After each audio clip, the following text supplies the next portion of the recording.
found on him. I believe that he was on a mission, possibly to go and restock, to get some logistics for the Boko Haram terrorists.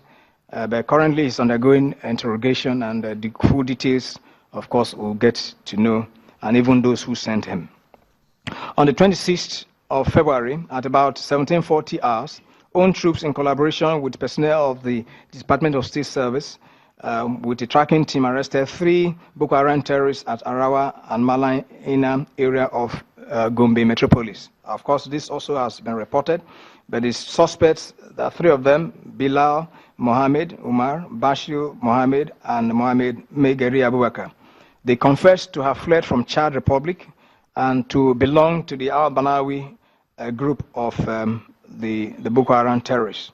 The suspects, of course, were arrested with some IED making materials as well as some other items. They are currently in our custody and undergoing further investigation. Now, within the period, we destroyed some motorcycles belonging to Boko Haram terrorists.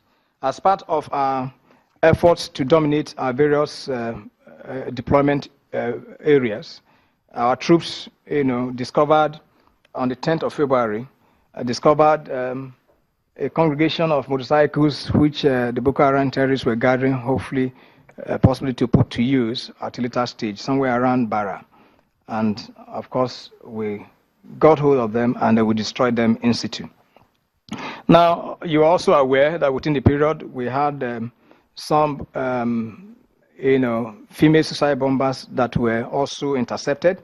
On the 7th of February at about 07:10 hours, own troops in conjunction with civilian JTF intercepted 2 female suicide bombers behind NNPC mega filling station along Meduguri Dambwa Road. The suicide bombers were sighted while advancing towards the line of the vehicles that were queuing up to buy fuel. And of course, because of the vigilance of own troops, as soon as they deployed, one of them started running, and of course they were pursued, and the troops, of course, fired at one, and one of them also removed her suicide vest and threw it away and surrendered to the troops, while the other one, was shot. And of course, the details you already know. We brought in the police EOD team that assisted in detonating in situ the straps of the vest, IED vest that was on them.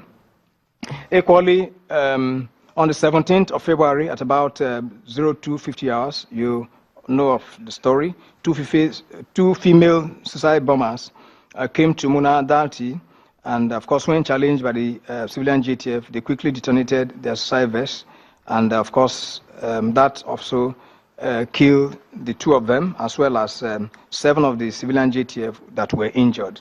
The injured, of course, were evacuated to the general hospital, and the explosion, of course, arising from that incident caused a lot of conflagration, which destroyed 13 cars that were parked. And that, of course, was widely reported, but we thought that, we needed to bring it up here again. On the 24th, equally, 24th of February, at about 19:40 hours, 2 suicide bombers also attempted to infiltrate a Banki IDP camp. On sighting own troops on sentry, one of them detonated the IED vest strapped on her, killing herself, and of course the second bomber that was just close by. And a member of the civilian JTF sustained minor injuries. This happened, of course, in Banki. Now, within the period too, there were other incidents of IED attacks. This one, of course, happened to own troops on the 2nd of February at about 17:15 hours, while on clearance operation to Talalajigi. Our troops encountered 2 IED incidents, which were just, close to the objective. Sadly, we lost 2 soldiers, and 4 others were wounded. The wounded soldiers, of course, were evacuated, and since they've been receiving treatment.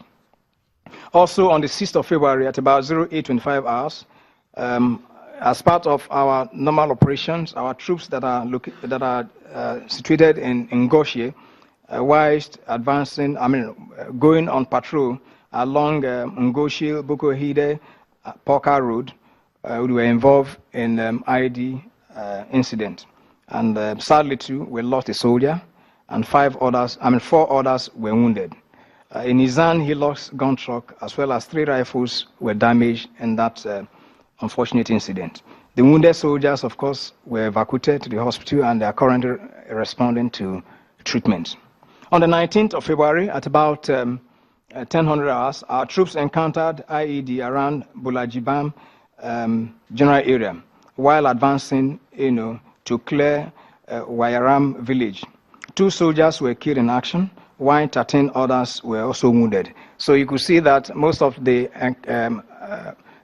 casualties that we got within this period were mostly from IED incidents, apart from, of course, the incident that happened in Gajiram.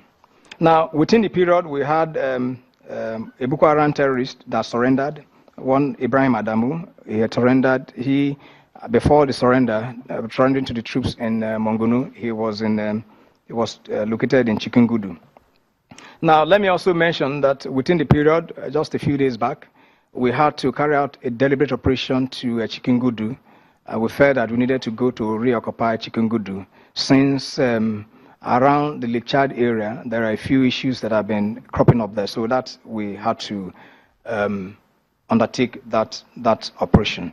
So the troops are still there, and we're believing that as we close up on the operation Rawankada, which is a joint operation between Operation Lafiya Dole and the troops of the International Joint Task Force, which is all to sweep across the entire Lake Chad region, the troops' presence in Chikungudu will be very useful, so that to give a lot of support to the troops' exploit into the Lake Chad Islands.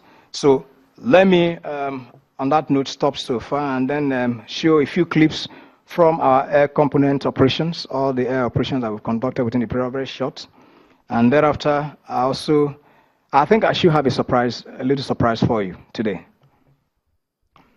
But let's watch.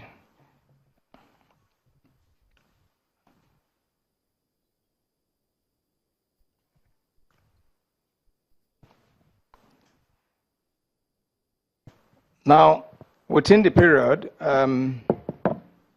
based on ISR reports and the surveys that we do on a daily basis, we took note of some movements around, and in the process, because of the activities around our general area, an airstrike was called, and it happened to be where we suspect to be ammunition dump for the Boko Haram terrorists. That's what was destroyed. And then also a few hideouts, which of course you could see some of the survivors that were seen, running away. You could see